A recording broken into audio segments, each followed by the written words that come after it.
I always thought renovating an old house would be exciting, exposing original brick, antique doorknobs, dusty secrets from another era. But I never expected to find something like this. A door hidden behind the living room fireplace, no hinges, no handle, and worst of all, it wasn't on the blueprint. It started when my wife and I bought an old Victorian fixer upper in New Hampshire. Chipped paint, creaking floors, the smell of old wood. It had character. The fireplace hadn't worked in years. We planned to remove it entirely and turn the wall into open shelving, but when we started tearing it down, the bricks gave way far too easily, almost like they wanted to fall apart. Behind it was a sealed wooden door, painted the exact same color as the surrounding wall. No sign of it on any plan, no opening mechanism, just there, silent, waiting. My wife laughed it off. Maybe it's an old wine cellar. But when we touched the wood, it felt warm, like it was breathing. Later that night, I woke up to a sound. Click, click, click. I followed it downstairs, flashlight in hand. The fireplace wall was still open, and the hidden door now had something new, a small iron key lying directly in front of it. I didn't put it there, neither did my wife. But as soon as I picked it up, I heard something, a whisper, not from the room, but inside my head. A voice, female, whispering numbers over and over again. 11, 11, 11. The next day was November 11th. We tried to ignore it, put the bricks back, cover it up. But every night at 11:11 p.m., the sound would start again, click, click, click. Finally, on the third night, I gave in. I inserted the key, turned it slowly. The door didn't open outward.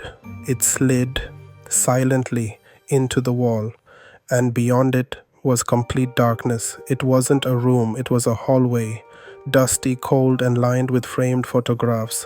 But the photos weren't old, they were of us, me, my wife, our daughter. Only in every picture, our eyes were missing. I followed the hallway, my footsteps echoing in unnatural ways. It felt like the walls were absorbing sound, sucking it into themselves. At the end of the hall was a room lit by an oil lamp. Inside, a small child's bed, a music box playing on repeat, and a mirror. I stared at the mirror. At first, it just reflected me. Then it changed. In the reflection, I wasn't alone. A tall, pale figure stood behind me. No face, no mouth, just dark, empty eyes. When I turned around, the room was empty. But the music box stopped, and the mirror now had something written on the glass in what looked like ash. You were never meant to find this place. I ran back through the hallway, through the door. But when I emerged, something was wrong. The house looked the same, but the pictures on the wall had changed. Our family photos were off. In one, my daughter was wearing a dress she didn't own. In another, my wife's face was slightly warped, like a glitch in a video. I checked the date on my phone. It said November 10th, the day before I opened the door. Somehow, I had gone back, but the door was now sealed again, and the key was gone. Since then, things have gotten worse. We hear voices through the vents.